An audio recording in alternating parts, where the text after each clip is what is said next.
일단요. 우리가 홍준표와 윤석열을 메인 2로 다뤘어요. 이 검사들. 그 다음에 이제 많이 나온 인물이 누구냐? 유승민, 안철수, 최재형입니다. 이 세 사람에 대해서 얘기해보죠. 자, 유승민을 지지하는 분들, 이렇게 보면 합리적인 보수다. 그 다음에, 따뜻한 보수. 이게 이제 유승민이 얘기한 거죠. 그 다음에 머리가 좋다.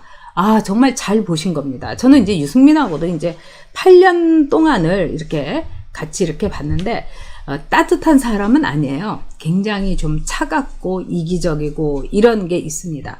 그럼에도 불구하고 이제 유승민의 장점을 제가 얘기를 하자면은 일단 매우 인텔리전트한 사람이라는 점. 아주 똑똑합니다. 그리고 아주 우수하고 글도 잘 쓰고요.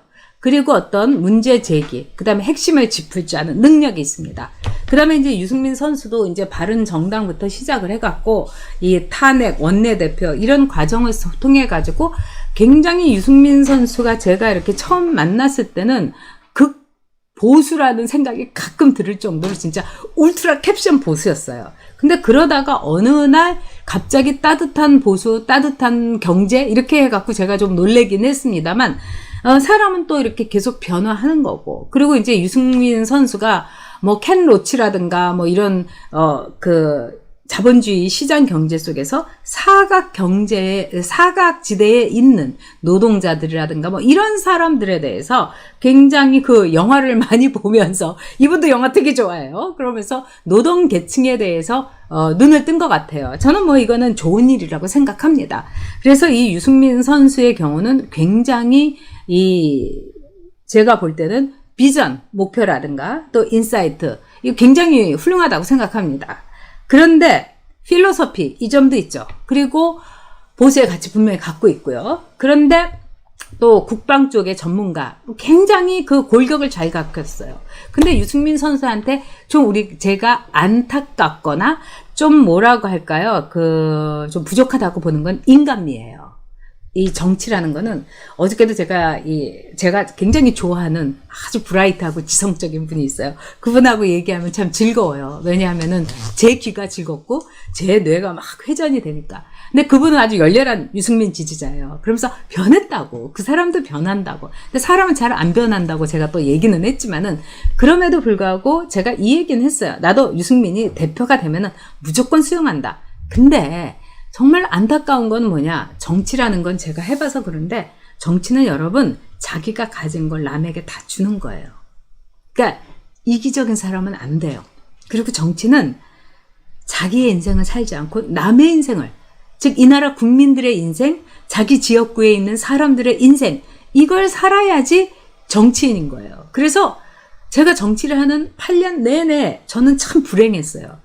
저는 그때만큼은 제가 이타적으로 살았고, 지역구민의 삶을 대신해서 살았고, 그래서 제 인생이 없었어요. 그래서 이게 내가 사는 건가, 전욕이는 죽은 게 아닌가, 가끔 나 개인 전욕은 죽은 게 아닌가, 이런 생각을 했는데, 제가 뭐 대단하다는 게 아니라 앞으로 대통령이 될 사람은 따뜻한 인간미, 그러면서도 성숙하고 또 동시에 자기 것을 언제든지 희생할 수 있는, 그러니까 우리 테스 형, 이 소크라테스의 이 동생분이신 이 나훈아, 테스 동생이 말씀을 하신 바로 국가와 이 국민을 위해서 희생할 줄 아는 사람, 이 점에 있어서 저는 유승민에 대해서 좀 약간 퀘스천을 좀 갖고 있다, 의문을 갖고 있다, 이렇게 정리를 하겠습니다.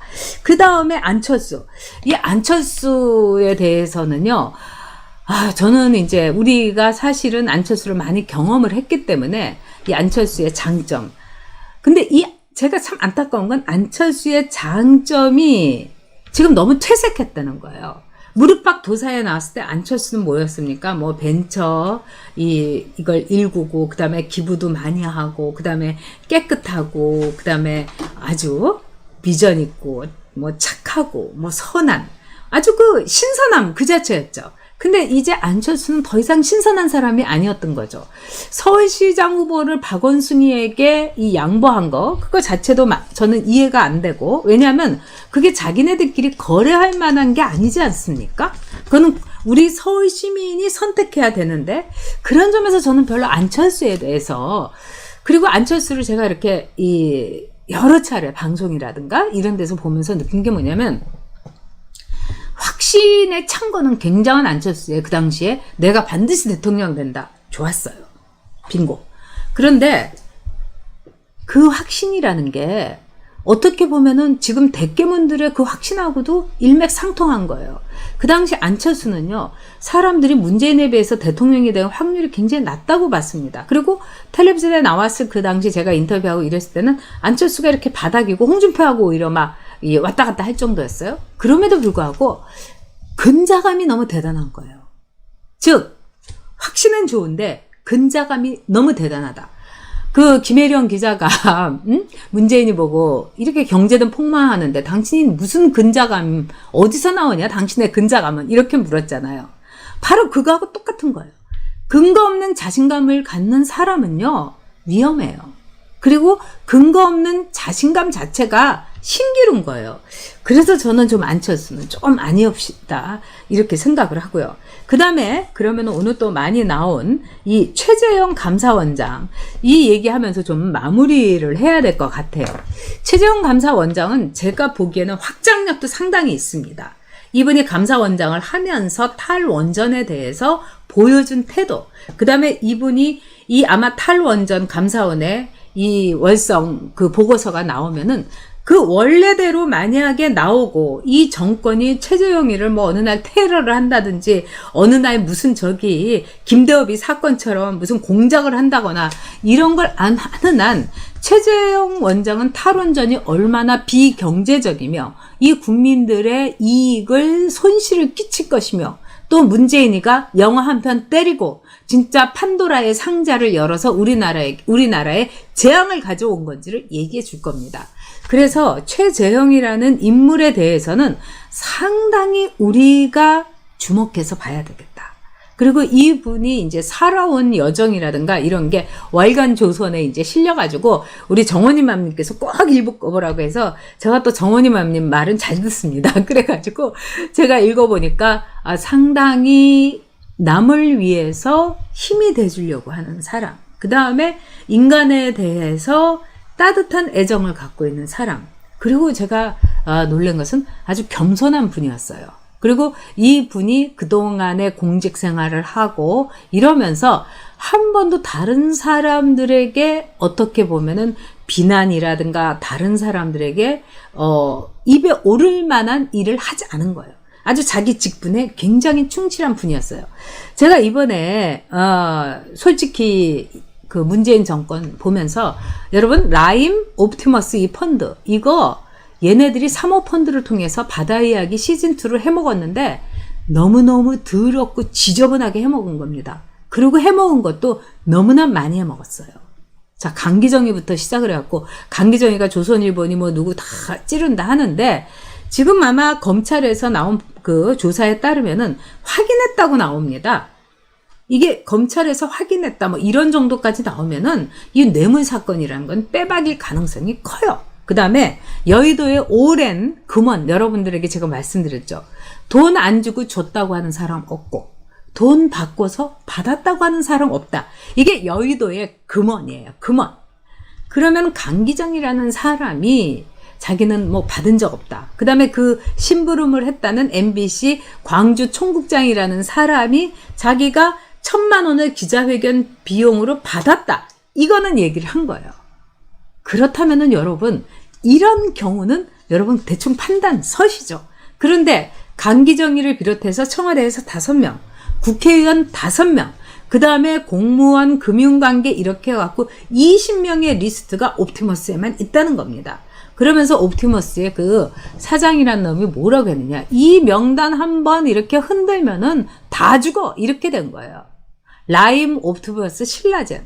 그리고 유시민이도 우리가 솔직히 말해가지고 검찰에서 신라전에 가서 허구한 날 강의하고 동영상 찍고 이게 뭐 삼상이 오르고 뻥치고 막 이렇게 하니까 이 검찰에서 수사 들어가는 것 같고 하니까는 자기가 그냥 어머뜨거라고 해갖고 검찰이 뭐 노무현재단에 통장을 뒤졌다. 검찰 그런 적 없는데 왜 그랬을까요?